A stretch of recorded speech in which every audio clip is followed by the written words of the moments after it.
അവൻ കല്യാണം കഴിക്കുന്നത് വരെ തനിക്ക് സമാധാനമുണ്ടായിരുന്നില്ലെന്ന് തുറന്നു പറഞ്ഞിരിക്കുകയാണ് നടി സമൃദ്ധ സുനിൽ. ലാൽ ജോസ് സംവിധാനം ചെയ്ത് 2004 പുറത്തിറങ്ങിയ രസികൻ എന്ന ചിത്രത്തിലൂടെ അരങ്ങേറ്റം കുറിച്ച നടിയാണ് സമൃദ്ധ സുനിൽ. പിന്നീട് നിരവധി ചിത്രങ്ങളുടെ ഭാഗമാകാൻ സമൃദ്ധയ്ക്ക് കഴിഞ്ഞു.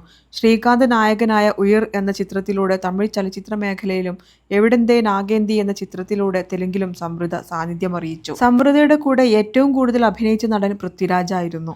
ആ സമയത്ത് പൃഥ്വിരാജിനെയും സമൃദ്ധയെയും കൂട്ടിച്ചേർത്ത് ഒരുപാട് ഗോസിപ്പുകൾ വന്നിരുന്നു. ഒരുപാട് വർഷങ്ങൾക്ക് ശേഷം അന്നത്തെ ഗോസിപ്പുകളെ കുറിച്ച് സംസാരിക്കുകയാണ് സമൃദ്ധ സുനിൽ. തന്റെ സിനിമകളിൽ ഏറ്റവും കൂടുതൽ പ്രാവശ്യം നായകനായി അഭിനയിച്ചത് പൃഥ്വിരാജാണ്. ആ സമയത്ത് രണ്ടുപേരെയും വെച്ച് ഗോസിപ്പായിരുന്നെന്നും തുറന്നു പറയുകയാണ് സമൃദ്ധ. പൃഥ്വിരാജ് കല്യാണം കഴിക്കുന്നത് വരെ തനിക്ക് സമാധാനമില്ലായിരുന്നെന്നും എവിടെ പോയാലും എല്ലാവർക്കും ഇത് തന്നെയാണ് ചോദിക്കാനുണ്ടായിരുന്നതെന്നും സമൃദ്ധ പറഞ്ഞു. പൃഥ്വിരാജ് കല്യാണം കഴിച്ചപ്പോൾ എല്ലാവർക്കും ഉത്തരം കിട്ടിയെന്നും സമാധാനമായെന്നും സമൃദ്ധ കൂട്ടിച്ചേർത്തു. ഒരു പ്രമുഖ ചാനലിലെ കഥ ഇതുവരെ എന്ന പരിപാടിയിലായിരുന്നു സമൃദ്ധ ഇക്കാര്യങ്ങൾ സംസാരിച്ചത്. എന്റെ സിനിമകളിൽ ഏറ്റവും കൂടുതൽ പ്രാവശ്യം നായകനായി അഭിനയിച്ച പൃഥ്വിരാജാണ്.